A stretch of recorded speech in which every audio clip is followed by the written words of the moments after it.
All right, let's get this webinar underway. Today we're going to present another exciting webinar jointly presented by eGrabber and the Gurus Selling Systems. It's going to be a pretty exciting one with some of the key people presenting today. We're going to be joined today on the panel by Erik Luhrs. Erik Luhrs is the guru of selling systems, and he is fondly known as the Bruce Lee of sales. You'll get to know more about him once he gets underway with his presentation. Also joining us today is Clinton Rosario. He's a product manager and chief software architect at eGrabber Inc. He's been instrumental in designing many products that eGrabber offers, and he's going to be presenting us with an exciting content himself. The voice that you're hearing, that's me, Rich Kumar. I've been working with eGrabber for about 5 years now, and I've been working with more than 1,000 customers in training them on how to use the tools. And that's the panel for today. If you want to tweet about it, here are the links that you could use on Twitter. Erik Luhrs at Erik Luhrs, and then Clinton. And if you want to tweet about eGrabber webinar and put in your comments, please use the hashtag eGrabber webinar. That's what you'll have to use.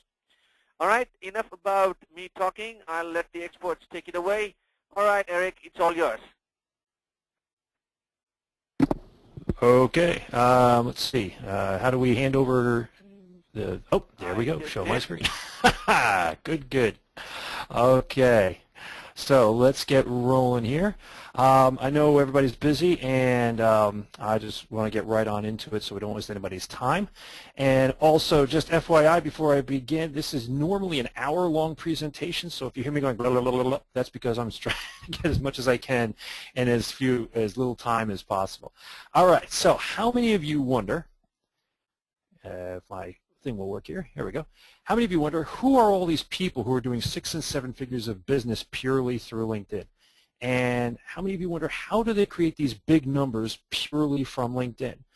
And finally, how many of you wonder, how do they do this and also keep, having a life and not having to live on LinkedIn 24/7? Well, if you have any of these questions, the good news is you've come to the right place. My name is Erik Luhrs.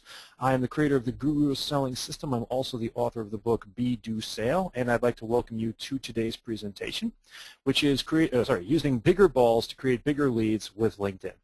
Now, before we begin, I would like to take a moment and I'd like to say thank you. Right now, you are investing the most precious resource you have, and that is time. And I have an appreciation of time, which I hope to God none of you ever has to have, and that's because 9 years ago I had a heart attack 1 month before my wedding. And thankfully I survived, and since then I've gotten married, I have a beautiful family, and I'm very grateful for every day, literally. And I have this respect for time because I know tomorrow's not promised to us, and not even an hour from now is not promised to us.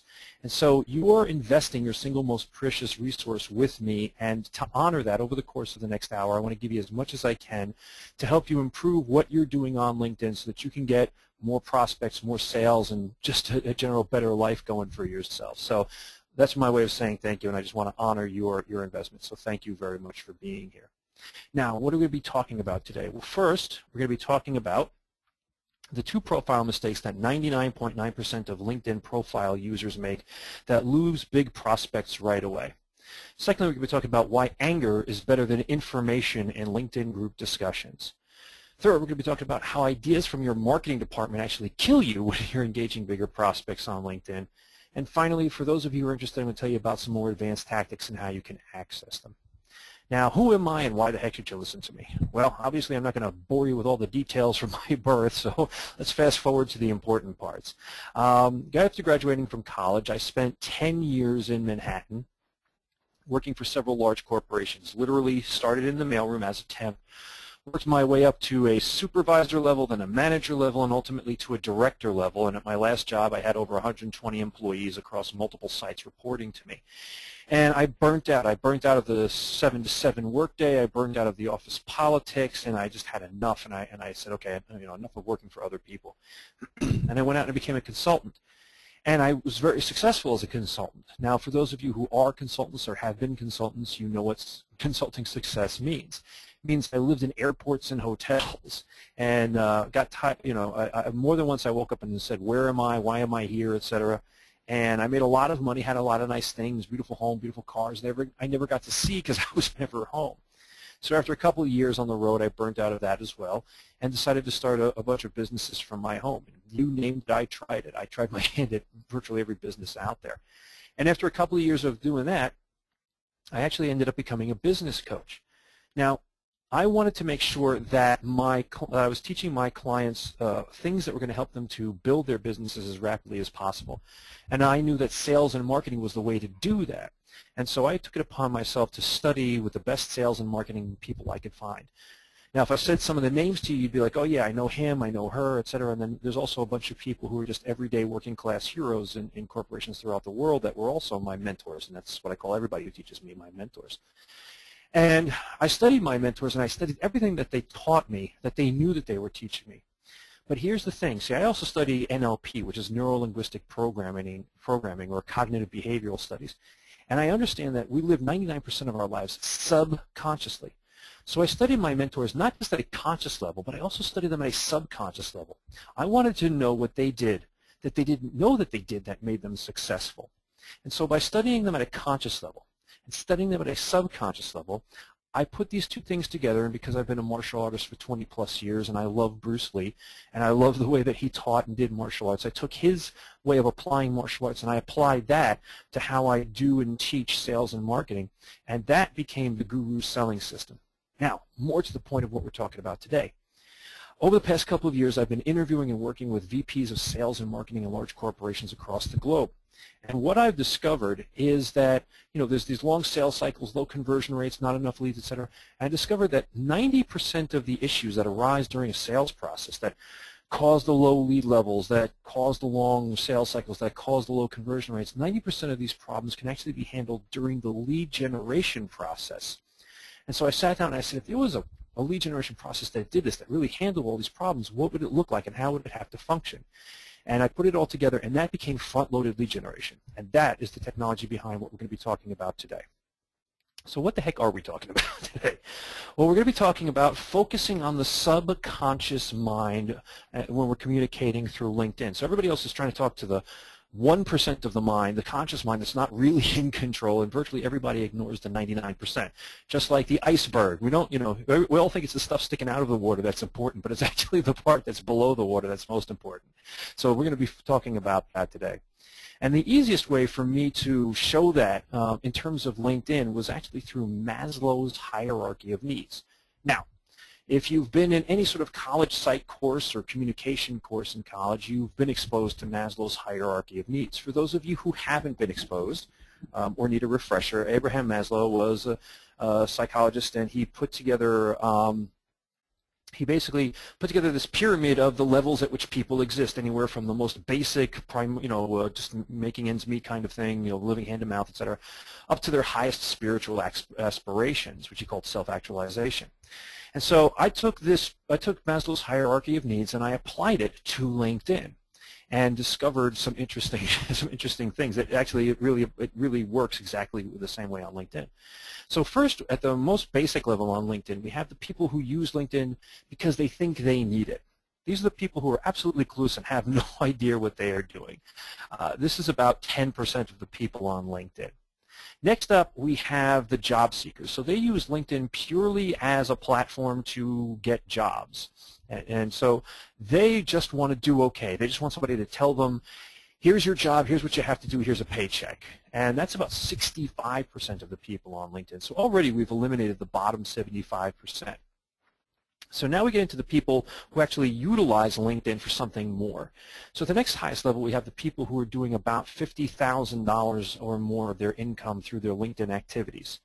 These are the people who want to do just a little bit more. So they're willing to hustle a little bit on LinkedIn, make some connections, do some calls, et cetera, et cetera. This is about 15% of the people on LinkedIn. So now we move into the top 10%. So the next up is we have the people who are doing at least $150,000 or more of their annual income through their LinkedIn activities. These are the people who are willing to speak out. So they're willing to once in a while take a stand on something, make some statements, respond to stuff. This is about 7% of the people on LinkedIn. And finally, we have the top. We have the people who are earning at least $750,000 or more by their LinkedIn activities every year. And these are the people who are outspoken. Every single day they take a stand. Every single day they go against the grain. Every single day they are getting people to pay attention to them. This is about 3% of the people on LinkedIn. And that's where we want to be. So what I want to present today is, obviously there's a lot of things on LinkedIn that we could do better. I want to talk about 3 of my top beefs, I guess you could say, that they are on LinkedIn, and how we can improve them. So problem number 1 that I want to go over with you is LinkedIn profiles. So what do we normally do when we put up our profile? And as you can see right here, I have a profile up. Obviously, I've changed the name and covered the face, etc., to protect the innocent. But this is your standard LinkedIn profile. Now, what happens right here? Well, the first thing is, the headline of the entire profile is this person's job title, Sales and Business Development at ABC Company. And their summary is nothing more than a summary of what they are. I'm a results-oriented sales professional, blah, blah, blah, same thing that always everybody puts up. And again, this is the standard way that people do their profiles. There's just a few small problems you're not aware of when you do your profiles this way. First, your headline is a job title. Okay, that's it. So you're basically saying you are the same as everybody else with that title. So whatever you think of as the chief marketing officer of ABC Company, or a chiropractor, or somebody who sells jet engines, whatever it is, as soon as you say, here's my title, you instantly say, I am the same as everybody else that has that title. Secondly, your summary is a job description. So you haven't put any thought into it. You basically took that piece of paper somebody handed you when you were getting hired, and now you've regurgitated it onto LinkedIn. And third, you become your job. You are your job. You're not a person. You're not a personality. You're not an entity. You're simply a job and a job description. And it makes you completely uninteresting. Now, why do we do this? Well, a little bit of this is LinkedIn's fault, because LinkedIn will automatically put your current position as your headline. You have the ability to change it, but 99% of LinkedIn users don't. Okay? And third, you think it's important to the prospect. You say, well, this person came to my profile. They must want to know what I do. They must want to know what my job title is. And really, they don't care. That's not their main concern when they come there. Now, what's the real problem? Well, the real problem is that you have generalized yourself. You have generalized yourself in the subconscious of the person who's reading this profile of yours. So the brain, or more importantly, the subconscious mind, sorts for difference and generalizes it so it can function. That's how you can walk into a shoe store and try on shoes. Now, you walk into a shoe store you've never been in before, but you walk right up and you know that that's a shoe, and you can start putting it on your feet. Why? I've never seen that shoe before in that particular store. How do I know I can put it on my foot? Because you've seen shoes before. Your brain is able to say, hey, I've seen hundreds and thousands of shoes, and I know what a shoe is, and so I know that that's a shoe, and I know you can put it on your foot. And our brain, our subconscious mind, is doing that every single day with everything we come in contact with in order for us to function properly. So we know, we're always trying to generalize things so that we know what they are.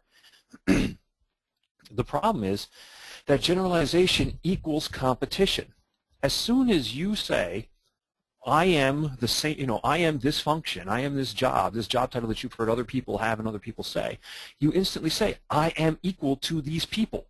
I'm no better, I'm no worse, this is me, and I'm the same as everybody else. So please compare me. And as we know, if all things being equal, if you and your competition are always doing exactly the same thing, or you're exactly the same person, lowest price wins, and we automatically end up in that price war with everybody else, where unless we are the cheapest, we will lose. So how do we solve this problem? Well, we solve this problem by taking a completely different approach to our profile page on LinkedIn, and that is by treating our profile page like a landing page. So we all know, a landing page is like a sales page, or like a name capture page, any page where we're trying to capture somebody's attention and hold it to eventually get them to contact us in some way, shape, or form. So according to Verster.com, if we look at landing pages, the best use of a landing page is to provide a customized sales pitch for the visitor. for the visitor. And the best way to do this is to consider where the person has come from and who they are. So basically what they're saying is we have to think about designing our landing pages not according to what we care about or what we want to say, but according to the mindset, the subconscious mindset of the person who's coming to the landing page.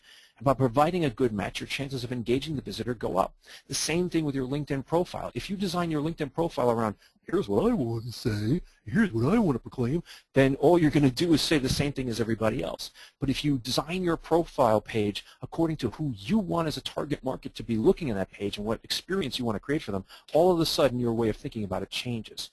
So the first thing that we want to do in a landing page, same thing as a landing page, is we want to write a headline that captures attention. Why? Because I got to capture your attention. If I'm going to keep it, I got to get it first. And secondly, I have to write a summary to build on the headline and to compel the prospect to contact me. That's what I have to build on the headline. So I have to have a powerful headline, a powerful opening, and a powerful message.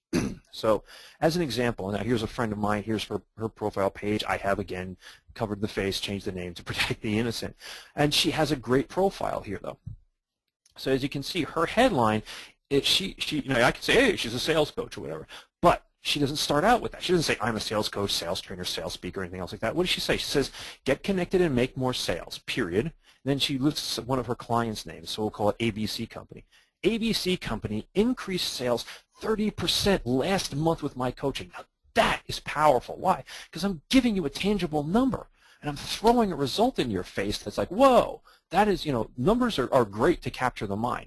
Three ways to do this, 30% increase. Like numbers, tangible numbers are things that people can wrap, that the subconscious can actually hold on to, can grab onto and say, oh, that interests me. That's something that I want.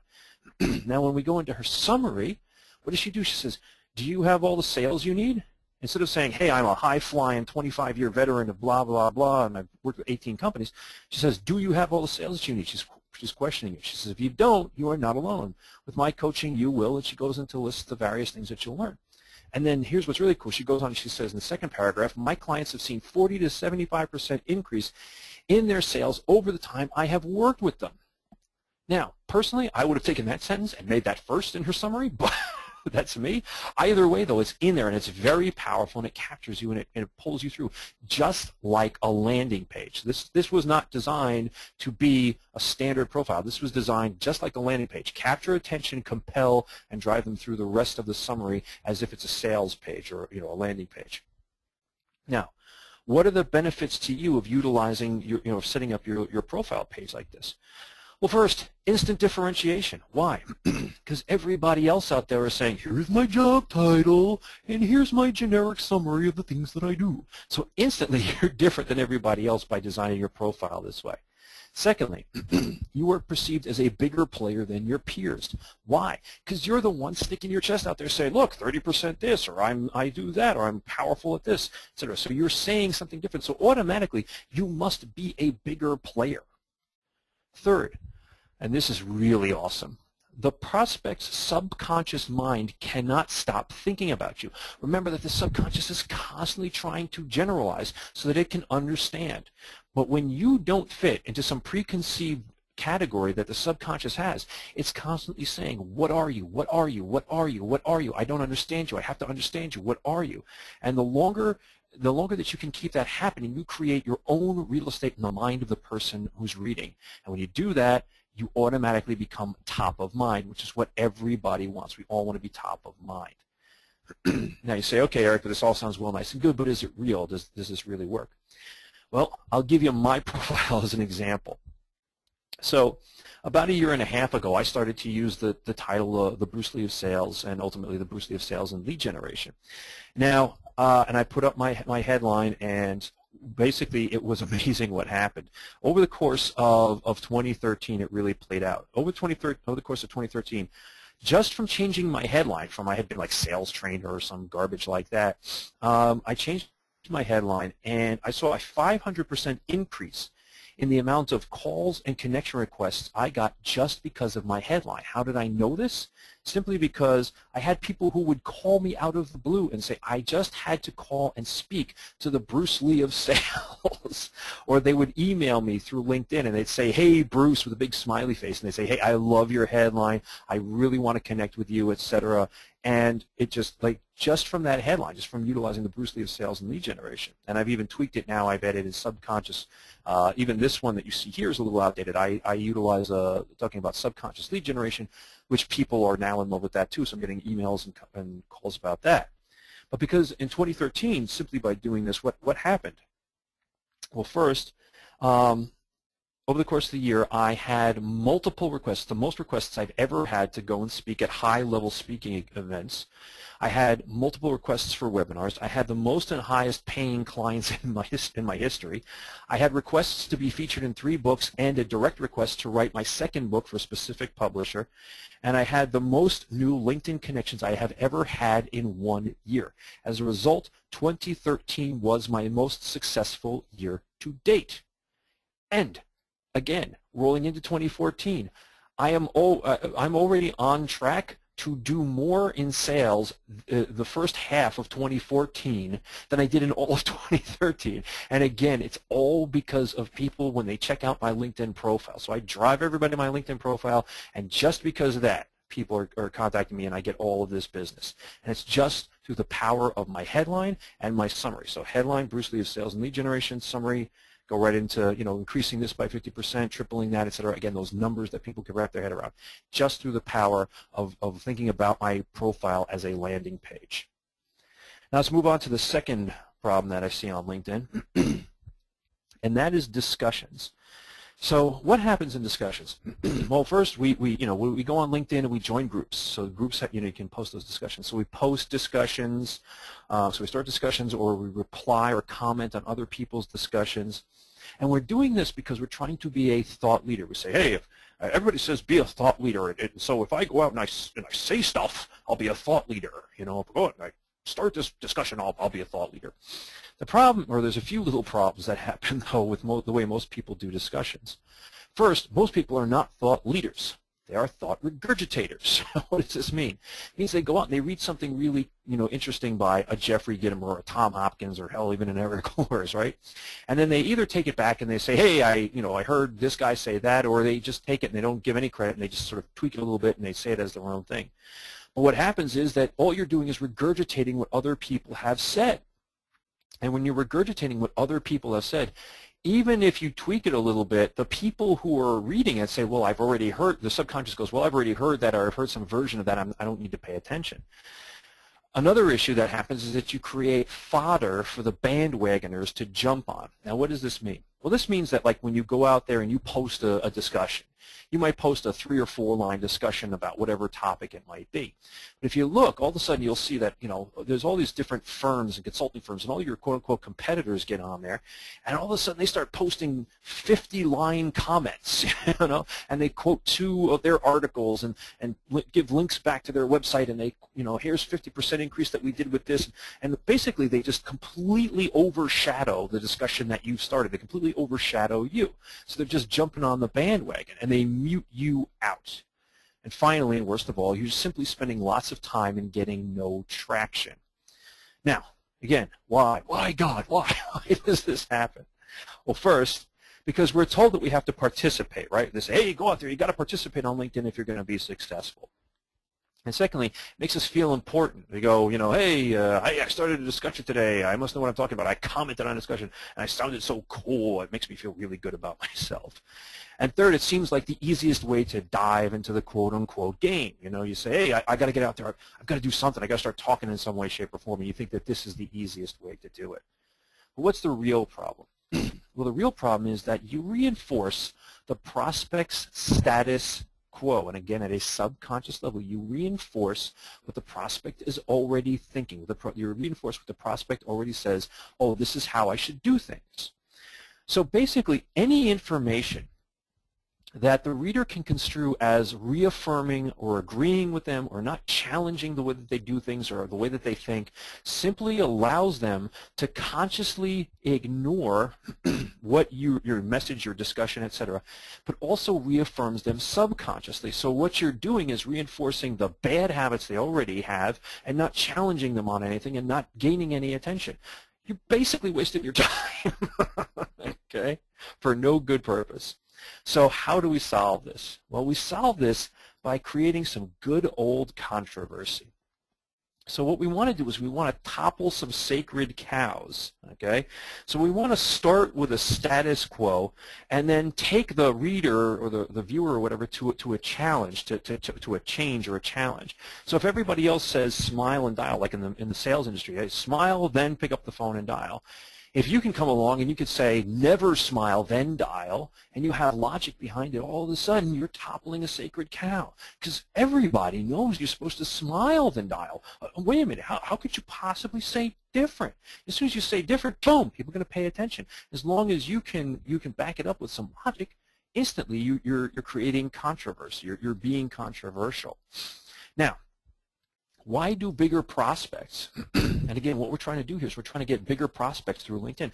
Why do bigger prospects like this? Well, first, so we've all heard the old expression that corporations like to do business with corporations, right? You know, big companies like to do business with big companies, blah, blah, blah, blah, blah. And that's all well, fine and good.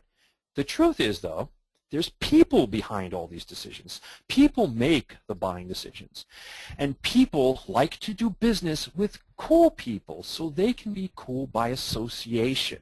Okay, so cool by association means achieving a higher social status through association with a popular person. Basically, yeah, sure, nobody was ever fired for bringing in IBM, but nobody was ever excited by it either. So when you come along, all of a sudden, you are just so different, so challenging, so much of the status quo. You're rocking the boat. Even though you seem a bit dangerous, you're also cool. And we want to have fun. So, like, hey, I want to learn more about this person. I want to see more. Hey, maybe we should bring this person in to bid on a project or something like that. And another reason that people like it is that higher level business people are surrounded by yes men, especially CEOs. So the person who challenges them, even if this person seems half insane, this person gets their respect. Why? Because invariably, even when you talk to big companies, even when the stock price is tanking, and the CEO keeps saying, do you think my decisions are good? All of his inner circle says, yeah, you're so smart. Yeah, this will work. Even though they're watching watching this thing nosedive. So the people, the really good leaders know that they need to be challenged, continuously challenged in order to improve.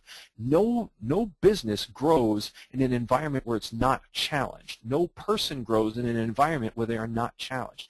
And they ultimately, even though they like the feeling of somebody going, yes, you're the smartest CEO in the world, smartest CMO in the world, whatever, at the end of the day, they know that they need somebody to rock their boat, to challenge them, to make them grow, and to help them make their business grow.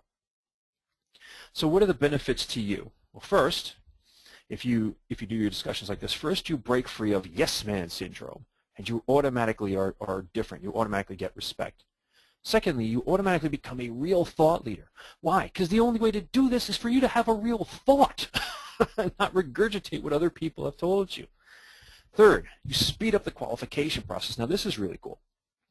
See, again, this is about using big balls on LinkedIn and really going out there with an attitude.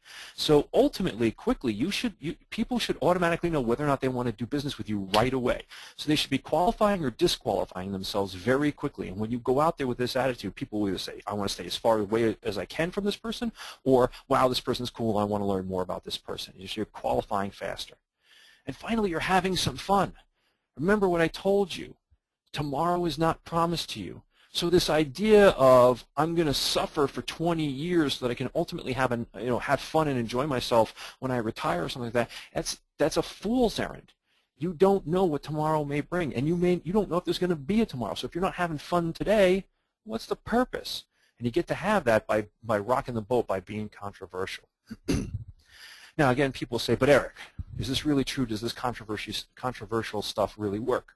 Well, My favorite example of this entire concept is my friend Howard Stern. Now, you may love Howard, you may hate Howard, you may not care one way or the other about Howard. And this is not a discussion about how good or bad he is as a personality, but it's what his story is. I think that's what we need to pay attention to. See, when Howard got out of college, he wanted to be a DJ. And so every station he went to, he tried to be just, if it was country, he tried to be country. If it was rock, he tried to be rock. And ultimately, they kept trying to put him towards being an office guy and not towards a DJ because they didn't think he had it in him.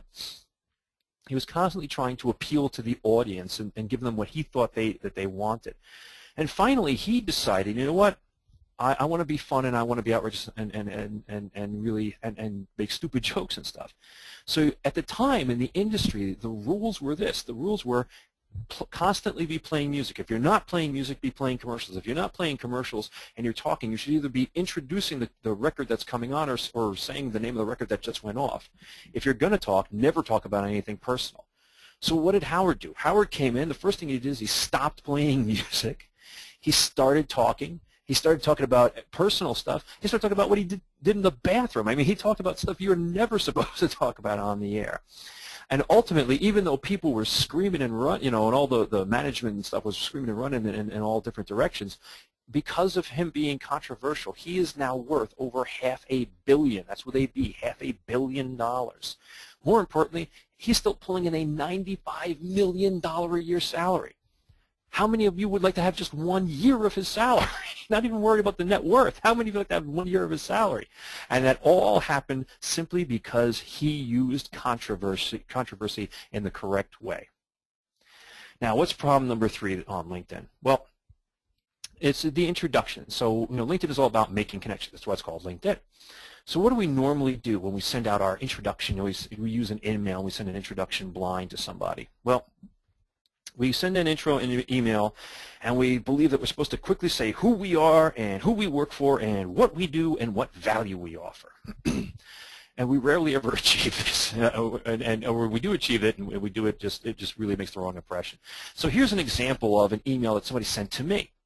And this person obviously did not do any research on me before they emailed me, but it says, do you have a mobile sales strategy? You do now. My first thought was, did I ask? No, I didn't. Do I care? No, I don't. And, and it goes right into, so he's got the standard headline, and then it goes right into, we have created, and it's like, as soon as you do that, I do not care about you. Why are you starting off with we? But it's the standard way everybody starts off. We are this, and we do that, and we, and here's what we do, and here's the value. And he tries to shove it all into the first paragraph. Now, again, there's a few mistakes you're not aware of when you do your intros like this. First, no one cares what you sell. No one woke up this morning and said, boy, I cannot wait for Erik to call me and tell me how wonderful his widgets are. See, people only care about what they care about. I call this the drumbeat in the back of the head. So I work in the B2B realm, and I always picture my clients sitting at their desk. Now, they might have 100, 200, 500 problems they could, should, would solve if they could. But at the end of the day, they really only care maybe about 2 or 3 things that go bang, bang, bang in the back of their head. And that's what they care about, and that's all that they want to hear about is those problems. Secondly, your message becomes a vanilla washed mess. Why? Because you sound like everybody else out there. So you end up using meaningless words that simply confuse the reader. So you look around and you say, what's every buzz term that I can shove in here? And what's everything that I think that they care about? Oh, they care about cutting costs and increasing efficiency and blah, blah, blah, blah. And you use all these big concepts, and ultimately, again, it becomes a vanilla washed mess that just confuses the reader. And finally, you're lucky. You're lucky if all they do is push the delete button on this email. You're unlucky if they push the spam button. Why? Because LinkedIn is very conservative, and if you get 1 or 2 spam hits on your emails, they will shut down your profile immediately. I know. I have been in purgatory. It's not easy to get out. You've got to call them up. You've got to beg and plead until they let you back out of purgatory. So you don't want to run down try that path. So why do we do this? Well, first, we go, well, it's the standard, right? It's what everybody else does, so I'm going to do it too. Because obviously, if everybody else is doing it, nobody else, they couldn't be wrong. They couldn't be wasting their time. And we think we're answering the knee-jerk question, right? What's always the knee-jerk question? What can you do for me? Hey, Steve, what can you do for me? Okay, that's rarely, if ever, the first question out of somebody's mind when they get one of these emails. And third, it seems polite. And I emphasize the word seems. It seems polite. We think, hey, I don't want to waste their time. I want to get right to the point and blah, blah, blah, blah. And as we all know, the road to hell is paved with good intentions. So even though we have the good intention of being polite, we end up going in the wrong direction. So what's the real problem? Well, the real problem is that you have assaulted the person with information they don't care about. They simply don't care about the information you're presenting to them. They didn't ask for it. See, you're giving unwanted information, and that creates resistance in their mind. As soon as it opens up and it's like blah, blah, blah, and here's me, and here's why I'm wonderful, and da-da-da-da, since they didn't ask for it, they don't want it, the subconscious mind starts going, well, wait a minute, I didn't want to hear this, I don't care about this, anything. And even though, and again, this is all subconscious, the subconscious mind starts to make an association and say, this person's annoying, what they're talking about is annoying, I don't want to listen to this anymore, and boom, the wall of resistance has gone up. So you're trying to command attention instead of attracting it, okay? So how do we solve this? Well, we do this by as-ising the message. Now, what does this mean? Well, basically, you want to state things as they are. You want to say, this is how it is. This is as-ising the situation. So what we want to do is we want to open the door of interest before we give the information. We want, we've all heard about, opt-in marketing. Well, the same thing is with the subconscious mind. I want the subconscious mind to opt in to hearing about me instead of me just sending, the information and hoping that they'll receive it. I want to opt in the subconscious mind.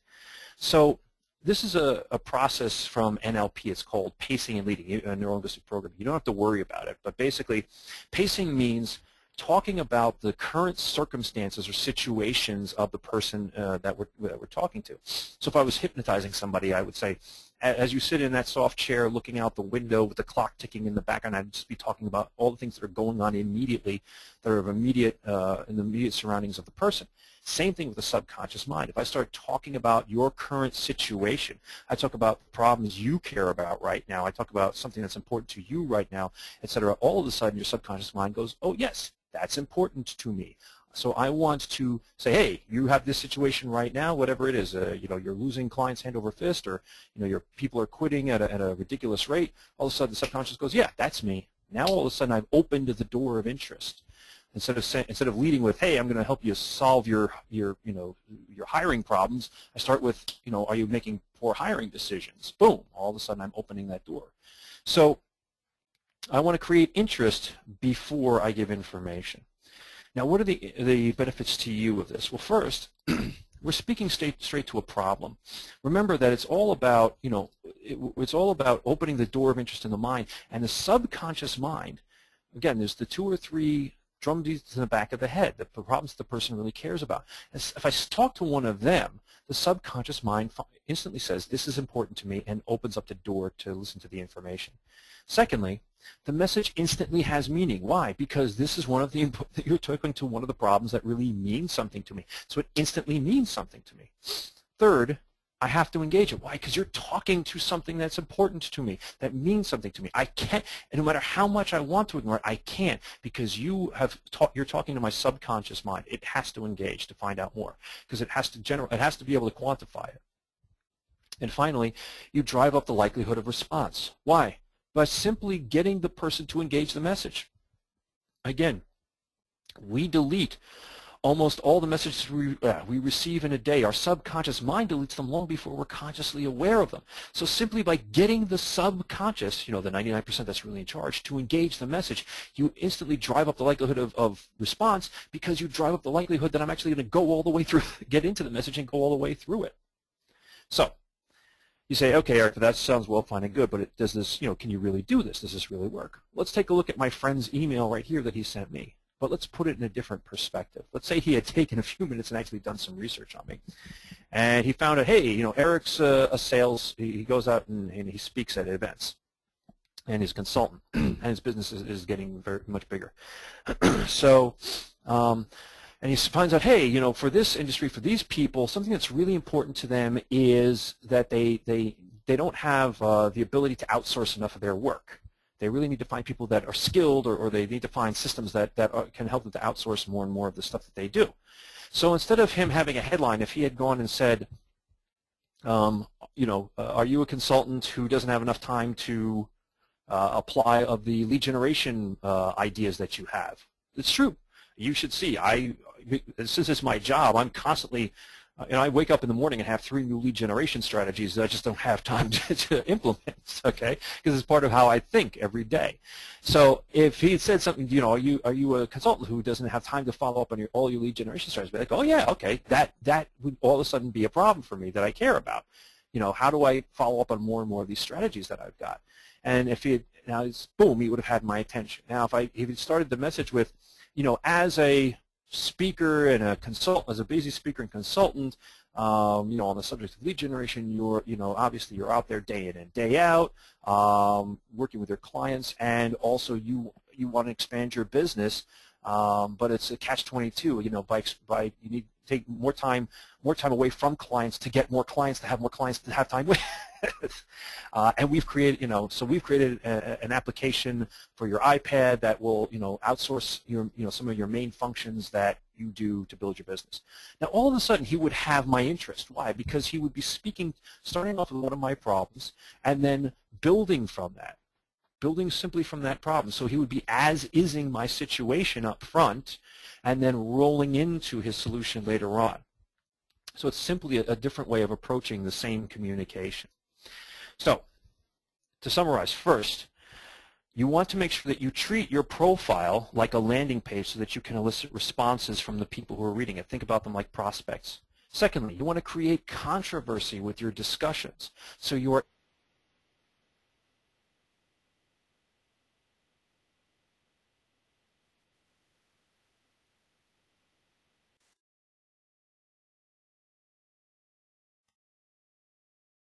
again, we've been deep diving on a couple of little things, and again, on LinkedIn there are tons and tons of different strategies, etc., that we should be utilizing. So here's the big issue, though, is that you can't be outstanding on LinkedIn until you're willing to stand out. So the problem is that you're on LinkedIn, but you're not using LinkedIn to its true potential. It's like using a lightsaber to cut cheese at a party. You can use it that way, but it's kind of a waste of resources. So every day there are hundreds of thousands, even millions of dollars of business being transacted through LinkedIn connections. And the problem is you're not in those yet. Okay, so we want to get you in there. So here's how you get involved. Here's how you build your stature on LinkedIn. It's through a program I created called the LinkedIn Big Leads Through Big Balls program. Now, in this program, it's 6 weeks long. What we have is that, it's over 40 tactics. I don't have time to go into all of them, but I want to talk to you about some of the special ones that we've got there. So in week 1, we talk about profiles. We talk about creating an intriguing personified, and you'll learn about persona positioning and all that, a contextualized headline for your profile to get it read by prospects, because again, I got to get their attention. You're also going to learn how to elicit recommendations that actually overcome your prospects' objections and make them want to contact you. In week 2, we're going to be talking about groups. Again, a bunch of different tactics. A couple of them are going to be immediately leveraging groups for exposure that is sponsored by the group owner, and also how to use discussions group to become a thought leader on par with the top 1% instantly by using their thoughts against them. And that's called stealing credibility, and I'm going to show you how to do that.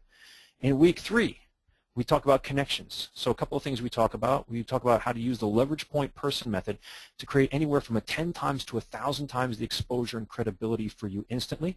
And I'm also going to talk to you about how to steal your competition's clients ethically.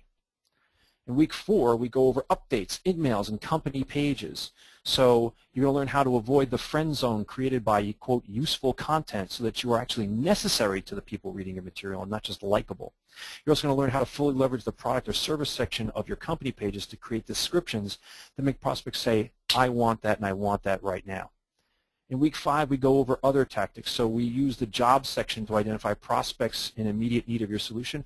And we're also going to talk about how to follow up with your leads. Because at the end of the day, LinkedIn, you don't want to stop at LinkedIn. You want to get these people into your sales funnel and eventually get them into your client portfolio. How do you do that? We're going to go over that as well. And then week 6 is an open Q&A where we brainstorm a bunch of different problems and put together some unique solutions and put together some tactics, et cetera, for you to be able to use what you've learned differently. Now, by utilizing just the stuff here. Not even all of the stuff, but just this stuff that I pointed out to you here to put you in the top 10% of people on LinkedIn. Here is a list of all of the stuff that you're going to learn, 40-plus tactics that I go over the 6-week course. Now, good news, bad news. The good news is the course is available. The bad news is it's no longer being taught as a 6-week course. We've already done a couple times. We've done this course as a 6-week course, and now we're actually going to make this into a product. Okay, we're actually going to make this into a multi-piece product. And we're going to be charging $1,000 for this product. It's going to be a downloadable training product. Here's the good news, though. You say, well, Eric, if it's not available, how could it's $1,000 and I can't even get it? Why is that good news? It's not the good news. Here's the good news. We haven't put together the formal product yet. But what do we have? Well, we have recordings. We have recordings of the 6 weeks programs that we have done. So we have a recording of the first version of this where we went all in and we had a ball with everybody and learned a whole bunch of stuff. And before we edit this into a $1,000 product, we still have the raw contents. So you can get access to the recordings of all 6 classes. You get access to all the mind maps. And as a bonus, I'm going to throw in a one-on-one session with me personally so that after you've watched all the videos, started applying all this stuff to your LinkedIn, and have any questions, you're going to get on the phone with me, and I'm going to help you. I'm going to review your LinkedIn profile. I'm going to go over some of the tactics you're doing, and I'm going to help you to improve even more what you're doing on LinkedIn. And I'm not going to charge you $1,000 for that. As a matter of fact, for you guys, and just for you guys for today, I'm only going to charge $399. So if you're interested, go on over to guruselling.com. That's GURUselling.com/eGrabber. So EGRABBER. So guruselling.com/eGrabber, and you can pick up your copy again. You get all 6 of the videos and the one-on-one with me. And if you have any questions about paying for it all up at once, there's also an option for you. It's all through PayPal. There's something called Bill Me Later, so that you actually have 6 months to pay the whole thing off interest-free so that you can easily do it. And just when you go through the whole process, remember at the end, you'll be taken to a summary page. On there is a little tag that says, click here to return to the Guru Selling System. Make sure you click that link, because that takes you to the download page where you can access the 6 recordings and your mind maps, get rolling, and then give us a call at Guru Selling, and we'll set up the time for you and I to do our one-on-one. Anyway, Clinton, are you there, my friend? Yes, Eric, I'm here. All righty. Over to you, my friend. Yes.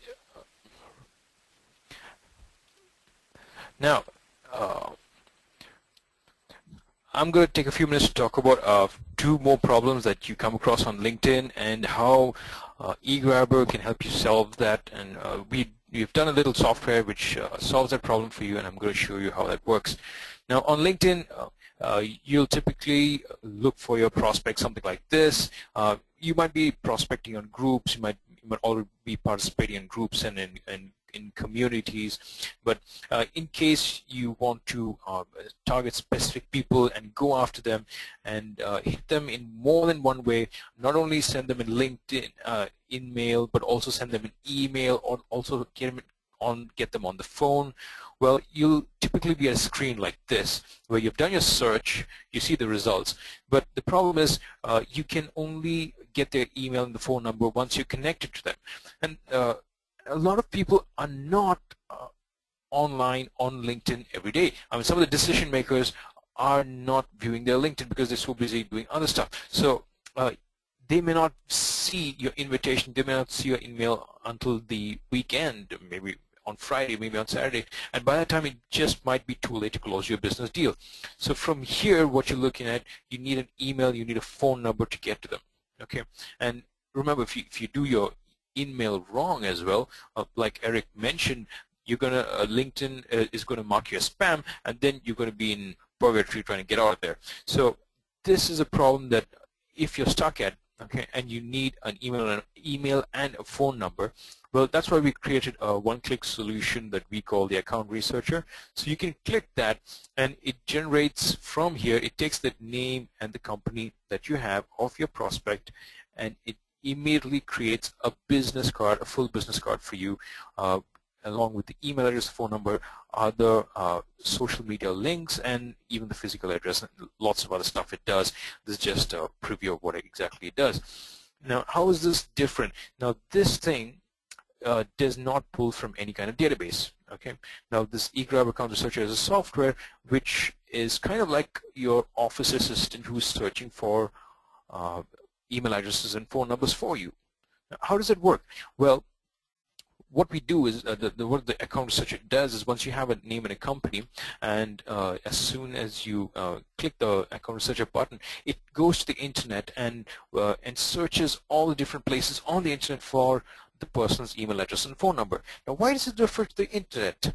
Because the internet is a place where you have the most current information available, not in any database. In fact, some of the databases that are out there, maybe Hoover, Zoom Info, Jigsaw, well, industry stats say that they're degrading at about 5%, 7% every single month. Now, that's a lot of rubbish data. So if you use the internet, now if someone changed their company yesterday, that information is going to be there on the internet. Okay, if someone put their email address on a slideshow yesterday, or their phone number on a group discussion yesterday, that's going to be there on the internet. That's going to be there on some kind of search engine. Now, the good thing is, even if you don't know which of the zillion documents to go search and find that email address and the phone number, well, there's someone who does. So that's why we created the Account Researcher software. So as soon as you click it, it goes and it knows what experts do. It knows what internet researchers do. And it's like having an expert internet researcher on your desktop, and it goes and finds email addresses and phone numbers and shows it to you. And if it doesn't find the email address of the person, and you'll find this problem with a lot of even with existing databases. If you sometimes research a database and like Zoom Info, and they don't have the person's name, well, they just don't have his record.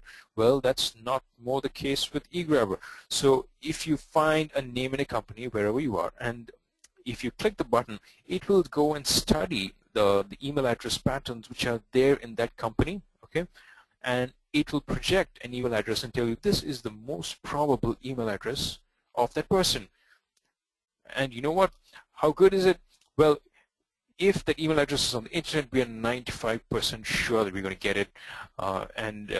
If we're doing a projection, we're 3 times better than a human being guessing. Okay, and just to prove a point, we got ourselves a patent on it, so you know that this process works and it's industry tested. So that's what it is. Take a name and a company from wherever you are in your LinkedIn search, press a button, get a full business card that you can use immediately. The good thing is you can put in a name and a company from wherever, not only from LinkedIn, because some of you might have trade show lists, or some of you might have existing purchase lists, or you might have records which are given to you by the marketing department which don't have contact information. So from wherever you get that list, you can put that name and a company and press a button and get a whole business card. And this takes, an expert human being would take like 5 to 10 minutes to do a research per record. This thing takes less than a minute because it's a machine and can do things much faster. Okay. Now, coming on to another problem which you might have if you're on LinkedIn, and this is especially for account managers, because if you are going after a particular industry and you have a list of companies given to you and you have to follow companies, your biggest problem right now is to find a decision maker that you can connect to. Again, finding a decision maker means you're going to try on LinkedIn. If you don't find the person on LinkedIn, you're going to try the website, you're going to try blogs, you're going to try Googling about the person. You're going to try so many different ways to get to a particular decision maker. And through our surveys, through our customer surveys, we have figured out that people take about 15-20 minutes before they even find useful contact information. And if they don't, that 15-20 minutes has gone waste. So why waste so much time when you can click a button in a little software called Account Researcher and let the software do all the searching, and once it's done, in a minute or two, give you a list, a complete list of decision makers that you can use, that you can start contacting and start doing business deals with. Now, isn't that better? Because if it's taking a minute or two to do that, you can be calling up someone else in the meantime and let the software do all the research for you. And once you have all the software, all the contact information that you need, you can click another button and it will go straight into wherever you track your leads, your Salesforce or your Excel or your Outlook. Okay, so that's how you solve a couple of other problems on LinkedIn. If you have a profile, if you have a name and a company, just that, and you want to get to their inbox or their direct phone number, you can click a button in the account researcher. Or if you need a decision maker, no matter what level of the organization, you can click another button and get that.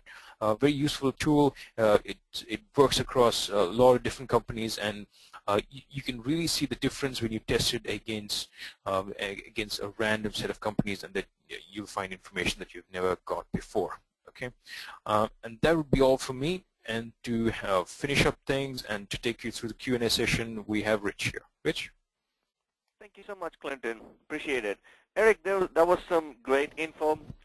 You know, I didn't realize, you know, I'm one of those 99% of people on LinkedIn that, you know, didn't bother to change what LinkedIn had already done for me. So yeah, I'm going to definitely, you know, revisit my profile and then, you know, be a little more controversial, I suppose I could say that, and change a few things. So yeah, thanks for that exciting stuff, and thanks to you as well, Clinton, for introducing us to the account researcher part. Okay, now for all those people who have attended today, as a thanks offer, we are going to give you a fully functional 7-day trial of the eGrabber account researcher. Okay, and I'm going to now paste on your chat boxes the link to download the trial, and it's coming right up on your chat boxes. So go ahead and start, you know, playing with that product. And if you have any questions for us, please go ahead and send us your questions. We'd love to hear from you. My email is rich@egrabber.com. That's R-I-C-H, rich@egrabber.com. So if you have any questions for Clinton, for Eric, or for me, please go ahead and let us know. We'd be happy to answer your questions. And we're also giving you an exciting offer today as part of the webinar. So what you see on the screen are the pricings for the tool, and as a special offer, we're going to paste some promo codes into the chat box as well. So if you want to buy this exciting tool, use one of those promo codes and get yourself a copy today. You're going to get a $25 off for the first month of the tool if you're going to buy a monthly subscription, and if you're going to get a yearly subscription, you are going to get a $200 off on the yearly subscription. And what you see on the page now are, you know, the subscription packages and the exciting offers that you get to get for today. Okay, we just have about 3 or 4 minutes. So if you do have any questions for Eric or for Clinton, go ahead and start using your question boxes. Now I'll be directing the questions to them, and we'll hopefully get some answers for you. Eric, there's a question for you already in here. Okay, now the question reads, what if I market to different audiences? How do I set up the landing page effectively? Okay. Well, it's a pretty big question, and actually I go over that in the course. So the profile page is actually about building your personal persona, and there's actually a tactic that tactics to use updates, and tactics to how do you use groups that you can create and subgroups that you can create to actually address all of the different services or products or something that you can render and all the different audiences that you can talk to. So it's about you find the persona that you want to have across the board, and then you can use different tactics on LinkedIn, different abilities of LinkedIn for you to leverage those different audiences. So there's no, that's what kills most people with their profiles. They try to design a profile for everybody. You design a profile around the persona that you want to build, and again, I go over all that in the course. You design a profile around the persona you want to project, and then you can utilize the other tools, the updates, the groups, subgroups, etc., and how you can leverage alerting people and talking to the different audiences that you're after. Yeah, I most certainly agree to that. Okay, thank you so much. Clinton, here's a question for you. Okay, it reads out, you know, can this tool help me to find, you know, key decision makers from company in batches? Like if I want to find, you know, key people from different set of companies, can I do that? Not this tool, because this is a one-at-a-time tool, but there are other tools which do this. You can do it in batches. You can put a list of companies inside and click a button and put in your specific decision maker or decision makers, and then it'll find the list for you. I think, Rich, why don't you set the person up with a demo? I think that would be a easier way to do things. Mm-hmm. Yeah, this call sure. would not be enough time to talk about that. I'm sure, yeah, you're right. Okay, so yeah, okay, if you want to reach out to me, Clint, can you please put back, the slide with my contact information, okay? So people can reach out to me. There, thank you so much. Then there's the email. If you need to send a quick email to me, please do send an email to rich@egrabber.com, and there's the phone number as well. So if you have any questions, just go ahead and let us know. We'd be happy to answer your questions. Clinton, here's another question for you. When it finds emails and phone numbers, does it only find business emails and phone numbers, or does it find personal ones as well?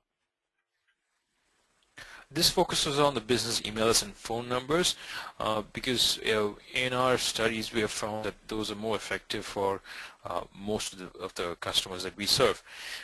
Personal email addresses, not exactly, but I believe you might find, I mean, if you're trying to use these email addresses for LinkedIn to get connected, because sometimes if you're trying to connect to somebody who's right out of your network, you might ask for a personal email address. But what you can do is you can use this the business email address, and I've found this pretty useful about 80% of the time. Even if you put in a business email address, the connection request goes through. So yeah, business email addresses are good. Okay, great. Thank you so much. We're 2 minutes overboard, and I think that's all the time we have today for the webinar.